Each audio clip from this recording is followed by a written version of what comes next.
That company was actually bleeding. আমাকে এখানে দায়িত্ব দেওয়া হয়েছিল এই কোম্পানিটাকে কীভাবে সাস্টেইনেবল করা যায়, প্রফিটেবল করা যায়, আদৌ করা যাবে কিনা। So I took that challenge. আমি নগদ লিমিটেড আমাকে হায়ার করলো, কিন্তু আনফর্চুনেটলি বাংলাদেশে প্রাতিষ্ঠানিক যে বিনিয়োগকারী এটার সংখ্যা অত্যন্ত কম, এই ইনভেস্টমেন্ট অত্যন্ত কম। এই প্রসেসটা যদি অব্যাহত থাকে তাহলে 2026 সালে আমাদের পার ক্যাপিটা ইনকামটা যেখানে টার্গেট করা আছে সেখানে চলে যেতে আমি কোনো রকমের প্রতিবদ্ধকতা আছে দেখি না।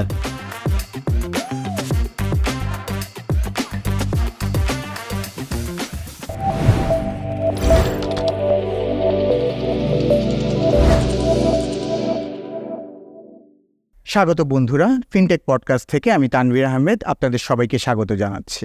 আমরা প্রায় চিন্তা করে থাকি কর্পোরেট সেক্টরের কর্পোরেট মানুষগুলো অন্যান্য সেক্টরের থেকে কেন আলাদা হয়ে থাকে। চলনে বলনে আচার আচরণে এই কর্পোরেট মানুষগুলো যেন অনুকরণীয়, কিন্তু এর পেছনেও কোনো ধরনের অভিজ্ঞতা বা প্রশিক্ষণের দরকার অবশ্যই হয়ে থাকে। জনাব নুরুল আলম স্যার এমন একজন ব্যক্তিত্ব যাকে আমরা আমন্ত্রণ জানিয়েছি আমাদের আজকের এই ফিনটক প্রোগ্রামে। M&A অ্যাসোসিয়েটের কর্ণধার এবং প্রতিষ্ঠাতা জনাব নুরুল আলম সাহেব কর্পোরেট কাউন্সিলিং এবং আউটসোর্সিং নিয়ে কাজ করে থাকেন।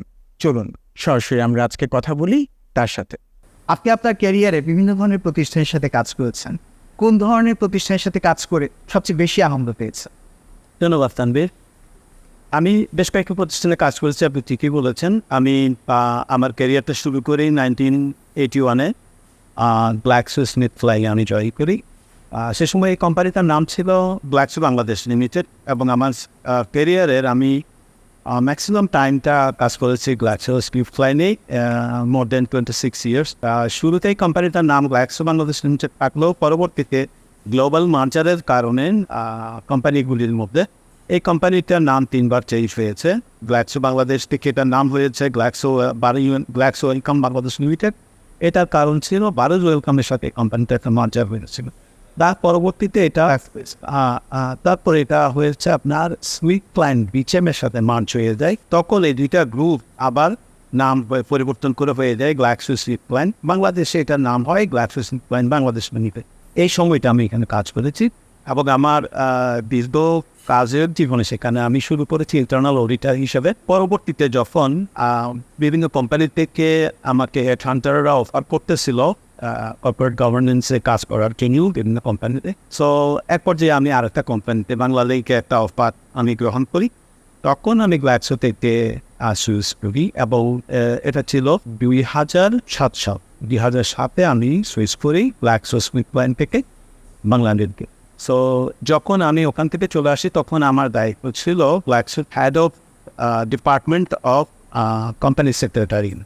আমি বাংলালিংকে জয়েন করার পর বাংলালিংকে আমি কোম্পানি সেক্রেটারি, পরবর্তীতে ইন্টারনাল অডিট ডাইরেক্টর। এরপরে আমি chief ethics and compliance officer হিসেবে কাজ করি, এবং এর মধ্যে বেশ কয়েক বছর আমি নেদারল্যান্ডসেও কাজ করেছি, কারণ আমি গ্রুপের এমপ্লয়ি ছিলাম। বাংলালিংকের যে হোল্ডিং কোম্পানি গ্রুপের এমপ্লয়ি ছিলাম, সেই সাথে আমি কোয়ার্টারও কাজ করেছি অনেকদিন। সো বাংলালিংকে আমার 12 ইয়ার্স আমি কাজ করেছি, এবং অলথ্রু আমি কাজ করেছি ম্যানেজমেন্টের সাথে। আমি ম্যানেজমেন্ট বোর্ডে ছিলাম, এবং বাংলালিং থেকে আমি রিটায়ার করেছি। তারপর রিটায়ারমেন্টের পর আরও বেশ কয়েকটা কোম্পানিতে কাজ করেছি, আপনি দেখেছেন। সেটা আমি একটা ইন্স্যুরেন্স কোম্পানিতে ডিএনপি হিসেবে কাজ করেছি।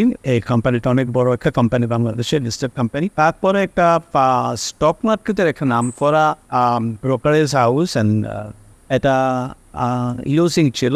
That company was actually bleeding, এবং ওটা বন্ধ করে দেওয়ার মতো একটা প্রকল্প ছিল। আমাকে এখানে দায়িত্ব দেওয়া হয়েছিল এই কোম্পানিটাকে কীভাবে সাস্টেইনেবল করা যায়, প্রফিটেবল করা যায়, আদৌ করা যাবে কিনা। So I took that challenge, এবং আমি ওখানে 1 বছরের কিছু সময় বেশি কাজ করেছি বোর্ডে এবং সিইও হিসেবে, এবং আমি সাকসেসফুলি একটা টোটাল ওভারঅলিং করে এবং একটা ট্রান্সফরমেশন করে ওই কোম্পানিটাকে ইউজিং কোম্পানিতে এখানে প্রফিটেবল কোম্পানিতে হয়েছে। তারপরে আপনি যেটা জানেন, আমি নগদ লিমিটেড আমাকে হায়ার করলো। নগদে আমি কিছুদিন কাজ করেছি, ওখানে 1 বছরের কিছু বেশি সময় কাজ করেছি। ওখানে আমি চিফ কর্পোরেট গভর্নেন্স এবং এক্সটার্নাল অ্যাফেয়ার্স অফিসার হিসেবে কাজ করেছি। আমার 5টা অ্যাসুরেন্স ফাংশনের 5টা ডিপার্টমেন্ট আমাকে দেখতে হতো। Legal department, company secretarial department, internal audit department, compliance department এবং internal control and risk management and regulatory affairs, এই ডিপার্টমেন্টগুলি আমাকে দেখতে হতো। তো ওখানে নগদে আমি কাজ করেছি, নগদের কাজের সময়টাও আমার ভালো পেকেছে। আপনি যেটা প্রশ্ন করেছেন সেটা হচ্ছে এতগুলি কোম্পানিতে কাজ করেছে, কোথায় আমি এনজয় করেছি? সত্যিকার অর্থে আমি বলবো প্রত্যেকটা কোম্পানিতে আমি কাজ করে এনজয় করেছি এবং আমি আজ ওই কোম্পানিগুলির একজন এমপ্লয়ি হিসাবে আমার উপরই ডিপেন্ড করে আমি ওখানে কতটুকু এনজয় করবো। আমি যদি ভালোভাবে ওখানে কাজ করতে পারি, আমার পারফরমেন্স যদি ভালো হয়, তাহলে তো এটা আমার প্রতি এমপ্লয়ার এবং আদার কালিগস যারা আছে তারা সবাই সন্তুষ্ট থাকবে। সুতরাং আমি এনজয় করছি প্রত্যেকটা কোম্পানিতে। স্যার, আপনি আপনার কাজের অভিজ্ঞতার ক্ষেত্রে নগদের প্রসঙ্গ টানবেন, নগদের উদাহরণটা দিলেন। তো বাংলাদেশে ফাইন্যান্সিয়াল ইনক্লুশন নিশ্চিত করার ক্ষেত্রে এই ধরনের প্রতিষ্ঠান কতটা? নগদ একটা স্টার্ট আপ হিসেবে স্টার্ট করে, এটা ফর্মালি স্টার্ট করে 2019 সালে এবং আপনারা জানেন এটা বর্তমান প্রধানমন্ত্রী এই প্রোগ্রামটাকে উদ্বোধন করেছিল 2019 সালের 26 মার্চ। তো সেই থেকে নগদের যাত্রা এবং নগদ একটা স্টার্ট আপ হিসেবে এটার যে ফাউন্ডার এবং যিনি বর্তমানে ম্যানেজিং ডাইরেক্টর, ওনার যে সাহসী পদক্ষেপ এবং তার যে দৃঢ়তা এবং তার যে ডাইনামিক লিডারশিপ, এটা বলেই নগদ বাংলাদেশের দ্রুত এটা অনেক দূর এগিয়েছে। যেটা ফাইন্যান্সিয়াল ইনক্লুশনে আমি বলবো নগদ শুধু বাংলাদেশে না, পৃথিবীতে দেখা অত্যন্ত দ্রুত গতির MFS কোম্পানি, যেটা বাংলাদেশের ফাইন্যান্সিয়াল ইনক্লুশনে নগদের ভূমিকা আমি বলবো অত্যন্ত গুরুত্বপূর্ণ। এবং এটা অস্বীকার করার কোনো উপায় নেই যে নগদ বাংলাদেশের ফাইন্যান্সিয়াল ইনক্লুশনে অনেক কাজ করেছে। এই জন্য বলবো বাংলাদেশের 18 কোটি বলে কিংবা তার সাথে কিছু কম বলি এই জনসংখ্যার অত্যন্ত অল্প সংখ্যক 50%-এরও কম পপুলেশন ফাইন্যান্সিয়াল অন্তর্ভুক্তিতে ছিল, ব্যাংকিং ফ্যাসিলিটিটা এনজয় করতে পারত। কিন্তু নগদ এটাকে একদম প্রত্যন্ত অঞ্চল। বাংলাদেশ গভর্নমেন্ট যতগুলি ভাতা এবং স্টাইপেন্ড দেয় স্টুডেন্টদের এবং উচ্চ মানবতাকে, যারা ছোট দরিদ্র তাদেরকে যে সরকারি ভাতাগুলি দেওয়া হয়, এর মধ্যে প্রায় 100% নগদের মাধ্যমেই বিতরণ হয় এবং এটা প্রত্যন্ত অঞ্চলে বাংলাদেশে এগুলি মোবাইল ফাইন্যান্সিয়াল সার্ভিসের মাধ্যমে নগদের মাধ্যমেই বিতরণ। তো নগদ আমি বলবো সেই ক্ষেত্রে ফাইন্যান্সিয়াল ইনক্লুশনে অত্যন্ত গুরুত্বপূর্ণ ভূমিকা পালন করেছে এবং নগদের ভূমিকা বাংলাদেশের ফাইন্যান্সিয়াল ইনক্লুশনে অনস্বীকার। পুঁজিবাজার সংশ্লিষ্ট প্রতিষ্ঠানগুলিতেও আপনি কাজ করেছেন। আসলে বাংলাদেশের বড় যে কর্পোরেট হাউসগুলি আছে বা বড় প্রতিষ্ঠানগুলি আছে, এরা কেন পুঁজিবাজারে আসতে অতটা আগ্রহী হচ্ছে? বাংলাদেশের পুঁজিবাজারের আমি বলবো সবচাইতে বড় জিনিসটা হচ্ছে এখানে পুঁজিবাজারে যারা ইনভেস্ট করে সিংহবাদী হচ্ছে ক্ষুদ্র বিনিয়োগকারী। যেটা পৃথিবীর যে সাকসেসফুল পুঁজিবাজারগুলি আছে সেখানে কিন্তু প্রাতিষ্ঠানিক বিনিয়োগকারীরাই বেশি ইনভেস্টমেন্ট করে, বেশি তাদের এখানে পার্টিসিপেশন। কিন্তু আনফর্চুনেটলি বাংলাদেশে প্রাতিষ্ঠানিক যে বিনিয়োগকারী এটা সংখ্যা অত্যন্ত কম, এই ইনভেস্টমেন্ট অত্যন্ত কম। এবং বাংলাদেশে যে প্রতিষ্ঠানগুলির সাথে সরকারি বলি আর বেসরকারি বলি, আমি যেটা পার্সোনালি আমার দীর্ঘ চাকরি জীবনে বা আমার কর্পোরেট লাইফে যেটা আমি দেখেছি সেটা হচ্ছে সবাই নিজে অত্যন্ত ডিফেন্সিভ, মানে আত্মরক্ষামূলকভাবে তারা বিনিয়োগ করতে চায়, যেটা সমাজে কোনো চিন্তাভাবনা এই কর্পোরেট বিনিয়োগকারীদের মধ্যে যদি না থাকে তাহলে, এবং ব্যবস্থাপনার উপর, অ্যাডমিনিস্ট্রেশনের উপর যদি, গভর্নমেন্টের উপর যদি আস্থা না রাখে, তাহলে পুঁজিবাজারে ওনাদেরকে আনা যাচ্ছে না। এবং ওনাদেরকে আনার জন্য যে উদ্যোগগুলি নেওয়া দরকার, এটা শুধু রেগুলেটরের পক্ষ থেকে সম্ভব না। সকলের সম্মিলিত প্রচেষ্টায় পুঁজিবাজারে প্রাতিষ্ঠানিক বিনিয়োগকারীদেরকে আসতে উদ্বুদ্ধ করতে হবে এবং প্রাতিষ্ঠানিক বিনিয়োগকারীরা আসলে পুঁজিবাজার স্টেবল হবে। আমরা পুঁজিবাজারে দেখতেছি এখন পুঁজিবাজারে যেভাবে দরপতন হচ্ছে, এতে ক্ষতিগ্রস্ত হচ্ছে শুধু ক্ষুদ্র বিনিয়োগকারীরা, যার জন্য ক্রাইং সব জায়গায় এই এটা চলতেছে। কিন্তু প্রাতিষ্ঠানিক বিনিয়োগকারী থাকলে এই ধরনের পরিস্থিতি হতো না এবং বাজারও স্টেবল। আপনি যেটা বলছেন পুঁজিবাজারে কেন বড় প্রতিষ্ঠানগুলি আসতেছে না, বড় প্রতিষ্ঠানগুলি না আসার কারণে এটা হচ্ছে একটা সরকারি নীতির ব্যাপার আছে। যে সরকারি প্রতিষ্ঠানগুলিকে তো আসতে হবে, বড় প্রতিষ্ঠানের মধ্যে সরকারি প্রতিষ্ঠানও আছে, এইগুলিকে পুঁজিবাজারে আসতে হবে। অনেকগুলি প্রতিষ্ঠান আছে, আমি অনেক প্রতিষ্ঠানে কোনোভাবে কর্পোরেট গভর্নেন্সে বা কোনো ভাবে কিছুটা হলেও আমি কন্ট্রিবিউট করার সুযোগ পাই, জড়িত আছি, যেহেতু আমি একজন কর্পোরেট গভর্নেন্স প্রফেশনাল।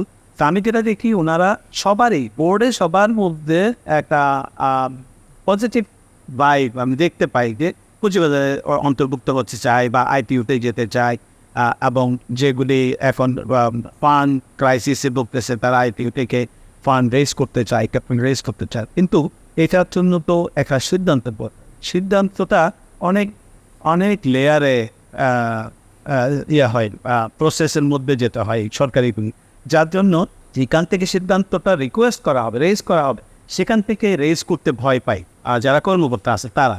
সেখান থেকে যদি রেজ করা হয় এবং সেই সিদ্ধান্তটাকে অ্যাপ্রুভালের জন্য যদি একদম মিনিস্ট্রি লেভেল পর্যন্ত যায়, আমার মনে হয় যে সেটা অ্যাপ্রুভ হবে এবং পরবর্তী পুঁজিবাজার থেকে তারা ফান্ড রেজ করতে পারবে। এটা একটা জিনিস। এবং যেগুলি বেসরকারি এবং মাল্টিন্যাশনাল ক্ষেত্রে আমি বলবো তাদের মধ্যে যে জিনিসটা আছে, মাল্টিন্যাশনালের প্রবলেম হচ্ছে তারা চিন্তা করে আমার কাছে তো ফান্ডের অভাব নেই, আমার তো সোর্স অফ ফান্ড তো আমার মাল্টিন্যাশনাল বিনিয়োগকারীরা, সুতরাং আমার ফান্ডের অভাব, আমি কেন পুঁজিবাজারে যাই খামাকায় কেন বিভিন্ন রেগুলেশনের বিভিন্ন কমপ্লায়েন্সের ঝামেলায় পড়বো, এরকম একটা বিষয় তাদের নেতা আছে। আমাদের দেশে যে মাল্টিন্যাশনাল কোম্পানিগুলিকে যদি 50 কোটি টাকার উপরে পেড আপ ক্যাপিটাল হয়, তাদেরকে বাধ্যতামূলকভাবে পুঁজিবাজারে আসার জন্য লিস্টিংয়ের জন্য একটা বাধ্যতামূলক একটা নোটিফিকেশন রেগুলেটর দিয়ে, পরবর্তী এটা আবার ওয়েভ করেছে, এটা এক্সামশন দিয়ে দিয়েছে ওদেরকে, যার জন্য অনেক কোম্পানি নাইলে পাকিস্তান চলে আসতো। যারা প্রাইভেট কোম্পানি তাদের মধ্যে যে জিনিসটা আছেন, তারা চাই যে আমার ইনভেস্টমেন্ট দিয়ে আমি প্রফিট করব, এখানে আবার কিছু বিনিয়োগকারী ক্ষুদ্র বিনিয়োগকারীকে এনে তাদেরকে আবার এজিএমে বোঝানো, তাদেরকে করা, রেগুলেটরকে কমপ্লাই করা এবং তাদেরকে ডিভিডেন্ড দেওয়া, এটা চাইতে আমি করবো। আমি তো ব্যাংকে টাকা পাচ্ছি, আমি ব্যাংক থেকে টাকা নেব। ব্যাংকের যে লোন সেখানে কিন্তু খরচ বেশি, ইন্টারেস্টটা হয় বেশি, কিন্তু যদি বিনিয়োগ যদি এ থেকে আসে, পুঁজিবাজার থেকে আসে, তাহলে কিন্তু সেখানে কোনো নির্দিষ্ট রেটে আমাকে ইন্টারেস্ট দিতে হবে, আমি ডিভিডেন্ড দিতে হবে, যা প্রফিট করবো তাদের ডিভিডেন্ড দিতে হবে, সেটা বেশি হোক কম হোক। কিন্তু তারপরেও দেখা যায় যে প্রাইভেট বিনিয়োগকারী যারা আছে, প্রাইভেট কোম্পানিগুলি আছে, তারা সেটাকে অ্যাভয়েড করে চলে, তারা সহজে ঋণ পাচ্ছে। তো এই সহজে ঋণ পাওয়ার যে কালচারটা এবং বাংলাদেশে ঋণ ফেরত না দেওয়ার যে কালচারটা, এগুলির উপর যদি একটা সত্যিকার মনিটরিং এবং কন্ট্রোলিং যদি আসে এবং একটা অ্যাওয়ারনেস যদি হয়, যে আমি জয়েন্ট স্টক কনসেপ্টটা এসেছিল কিন্তু বড় বিনিয়োগের জন্য অনেকগুলি লোককে নিয়ে তাদের ফান্ডটাকে একত্রিত করে বিনিয়োগ করে ব্যবসা করা, যেটা সত্যিকার অর্থে সমাজের উপকারে আসবে, মানুষের কল্যাণে আসবে এবং একই সাথে আমার ইনভেস্টমেন্ট জন্য আমি প্রফিটও পাবো। এই জিনিসটা সেই জিনিসটাকে আমাদের এখানে খুব একটা বেশি এখনও পর্যন্ত গুরুত্ব সহকারে দেখা হচ্ছে না, এবং নিজের স্বার্থ নিয়ে আমাদের যারা বিনিয়োগকারী তারা চিন্তা করে। তার জন্য এই পুঁজিবাজারে এই যে পুঁজিবাজারে আসছে অনীহা প্রাইভেট সেক্টর এবং মাল্টিন্যাশনাল কোম্পানি। আমাদের এই ফিনটেক প্রোগ্রামের অফিসিয়াল হসপিটালিটি পার্টনার হচ্ছে বাংলাদেশের best 5 star hotel intercontinental Dhaka. ঐতিহাসিক ইন্টারকন্টিনেন্টাল ঢাকা বাংলাদেশের সর্বপ্রথম লাক্সারি 5 স্টার হোটেল, যেটি ঢাকার প্রাণকেন্দ্র শাহবাগে অবস্থিত। আন্তর্জাতিক স্বনামধন্য এই হোটেলে আছে বিলাসবহুল 226টি গেস্ট রুম এবং সুইট, আছে বিশ্বমানের 5টি রেস্টুরেন্ট, লাউঞ্জ ও বার। বিভিন্ন অনুষ্ঠানের জন্য রয়েছে অত্যাধুনিক ইনডোর ও আউটডোর ব্যানকুয়েট হল ও মিটিং ভেন্যু। অবসর কাটাতে আরও আছে swimming pool, fitness centre, salon এবং স্পা। আর এখানকার ফুড এক কথায় অসাধারণ।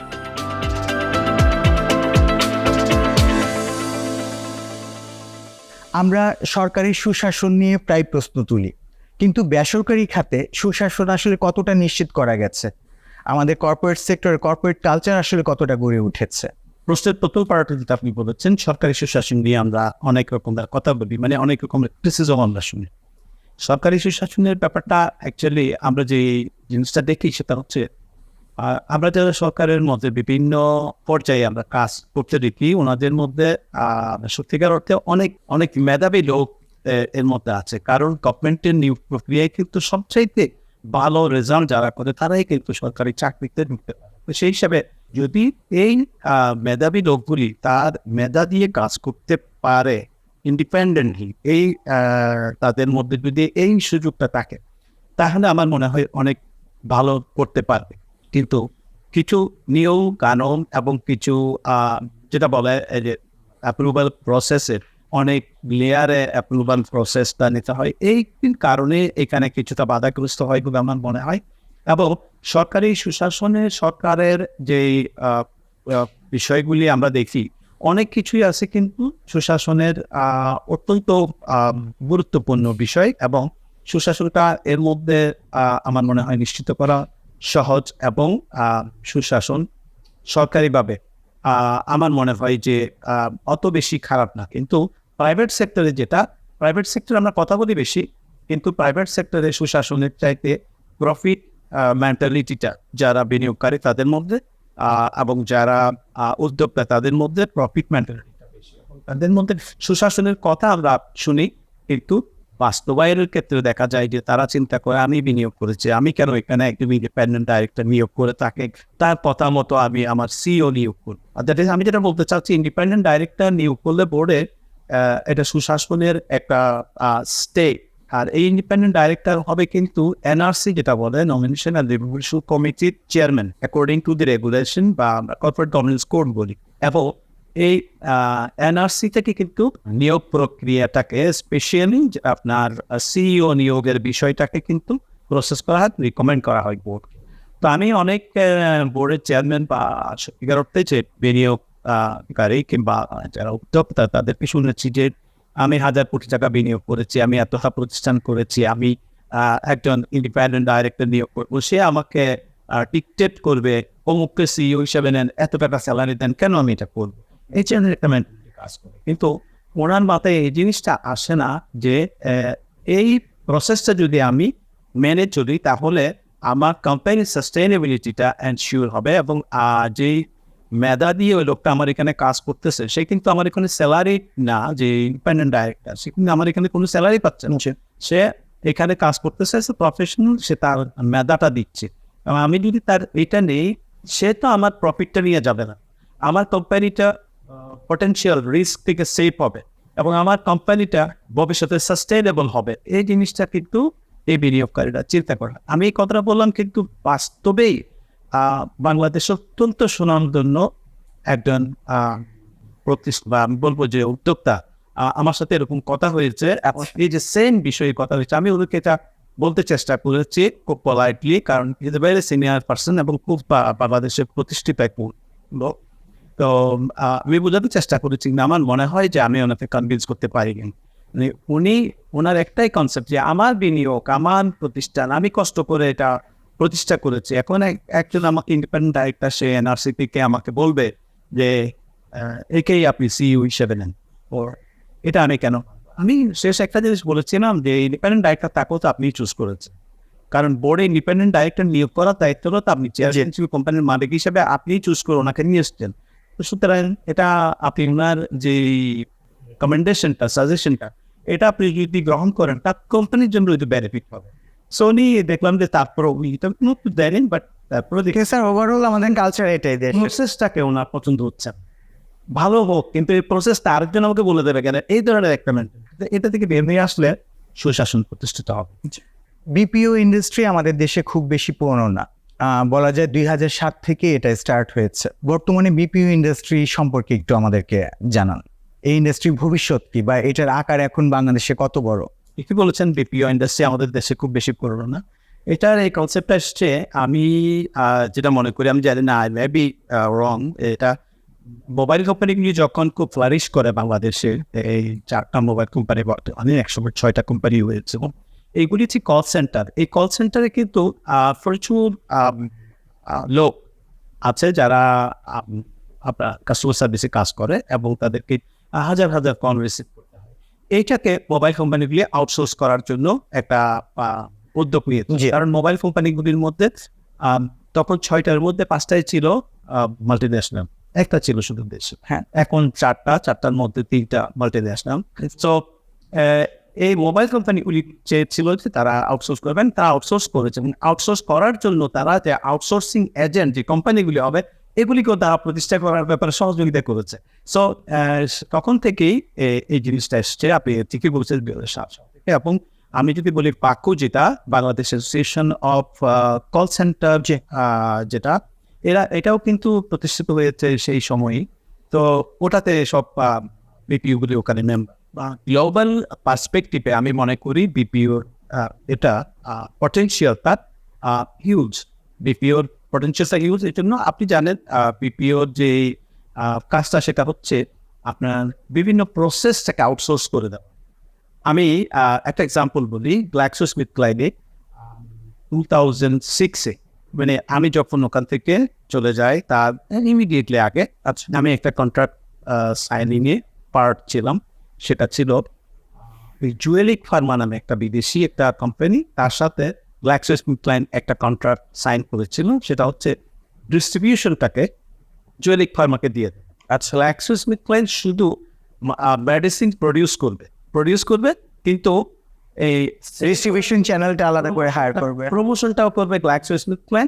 মাঠ পর্যায়ে যারা মেডিকেল প্রমোশন অফিসার থাকবে সেটাও গ্ল্যাক্সোস্মিথক্লাইন। আচ্ছা, কিন্তু ডিস্ট্রিবিউশনটা করবে আর একটা কোম্পানি প্রডিউস করে এটা কোম্পানির স্টোর্স থেকে ওই কোম্পানিকে দিয়ে দেবে, ডিস্ট্রিবিউশন অফিসটা ওই কোম্পানির, এবং ওই কোম্পানি সেটা সেখান থেকে ডিস্ট্রিবিউট করবে ফার্মেসিগুলিতে, বিভিন্ন যে আউটলেটগুলি আছে যে সেখানে। তো ওই কোম্পানিটাই দায়িত্ব, এটা অ্যাজ এ আউটসোর্সিংটা সেখান থেকে আমি দেখি শুরু হচ্ছে। এই প্রসেসটাকে, ডিস্ট্রিবিউশন প্রসেসটাকে আউটসোর্সিং করে দেওয়া হচ্ছে, কোম্পানি কনসেন্ট্রেট করতে পারলো তার প্রোডাকশনে এবং কোয়ালিটি মেনটেনে কনসেন্ট্রেট করতে পারলো। আর ওই কাজটাতে, যেটা বিপণনের কাজটা, যেটা ডেলিভারির কাজটা, সেটা আউটসোর্স করে দেন। সে তখন থেকে আমি দেখি যে হ্যাঁ, তখন দেখা যায় প্রোডাকশন, সেলস, মার্কেটিং তিনটার পেছনেই সময় বেশি দেওয়া যায়। তো এটা আরো কিছু জিনিস এখন বর্তমানে এখানে যোগ রয়েছে, যেমন মোবাইল কোম্পানিগুলির যে কল সেন্টারগুলি, ওখানে প্রায় এক একটা সেন্টারে 400-500 টেলার কাজ করে। ওদের সারাক্ষণ ওরা কল রিসিভ করতেছে, যে সো ওটা আউটসোর্স করে দেওয়া আরেকটা কোম্পানি এটা ম্যানেজ করতেছে। এবং এগুলি সব কিছু সিস্টেম টেকনোলজি দিয়ে কন্ট্রোল হচ্ছে। আর একই সাথে ধরেন এখন ইন্স্যুরেন্স কোম্পানি, তারাও কিন্তু তাদের কল সেন্টারটাকেও, তাদের যে কাস্টমার সার্ভিস যেটাকে, সেটাকে ওরা আউটসোর্স করে দিতে চিন্তা করতেছে। আর কল সেন্টারে 30-40 জন কন্ট্রাক্টেড লোক আছে, এই লোকগুলিকে ওরা আউটসোর্স করে দিতে। আর একটা কোম্পানি, এটা আউটসোর্সিং ফার্ম, এটাকে লুক আফটার করতেছেন। এটা তো বিপিওর পটেনশিয়াল অনেক আছে বাংলাদেশে। প্রত্যেকটা জিনিসে আপনার প্রসেসগুলিকে আউটসোর্স করে দেওয়া। আমি মূল কনসেপ্টটা কোম্পানি আমি ডেভেলপ করলাম, মূল কনসেপ্টটা আমার থাকলো, ব্র্যান্ডটা আমার থাকলো, আপনার প্যাটেন্টটা আমার থাকলো, কপিরাইটটা আমার থাকলো, এগুলি সবগুলি আমার থাকলো। কিন্তু আমি আমার 4টা প্রসেসকে 4টা জায়গায় আমি করে দিলাম, আউটসোর্স করে দিলাম। ওরা কাজগুলি করবে। এবং প্রয়োজনে, যেমন আমি জয়দেব ফার্মার কথা বলেছি, ওর কাছে আমি আমার প্রোডাক্টগুলি সেল করলাম, ও আমাকে টাকা দেবে। He is only my customer. আর আমার অন্য সমস্ত যে ফার্মাসিগুলিতে সে ডিস্ট্রিবিউট করতেছে, সেই কালেক্ট করতেছে টাকাটা, সেরকম। তো আবার একটা হতে পারে যে সে সেলগুলি করে দিল, কিন্তু কাস্টমাররা যে চেকটা দেবে সেটা আমার অ্যাকাউন্টে আসবে, সেটা মূল কোম্পানির অ্যাকাউন্টে, সেটাও হতে পারে। এটা হচ্ছে ডিপেন্ড করে on the terms of the agreement, কীভাবে আমি করতেছি। কর্পোরেট কনসাল্টিং কেন আপনি প্রয়োজনীয় বলে মনে করেন? আপনারা কি ধরনের সাপোর্ট কর্পোরেট ক্লায়েন্টদের বা গভর্নমেন্ট যারা আছে তাদেরকে, ক্লায়েন্টদেরকে দেন? মানে কনসাল্টিং কি আপনারা করে থাকেন এই প্রতিষ্ঠানগুলির ক্ষেত্রে? আপনার প্রশ্নটা যদি বুঝে থাকি, আপনি আমার কনসালটেন্সি বিজনেস এবং আউটসোর্সিং বিজনেস দুইটা সেগমেন্ট, যেটা আমি পার্সোনালি আমার প্রতিষ্ঠান এমএন অ্যাসোসিয়েটস, যেটা সেখানে আমরা 3টি টাইপস অফ সার্ভিস আমরা অফার করি।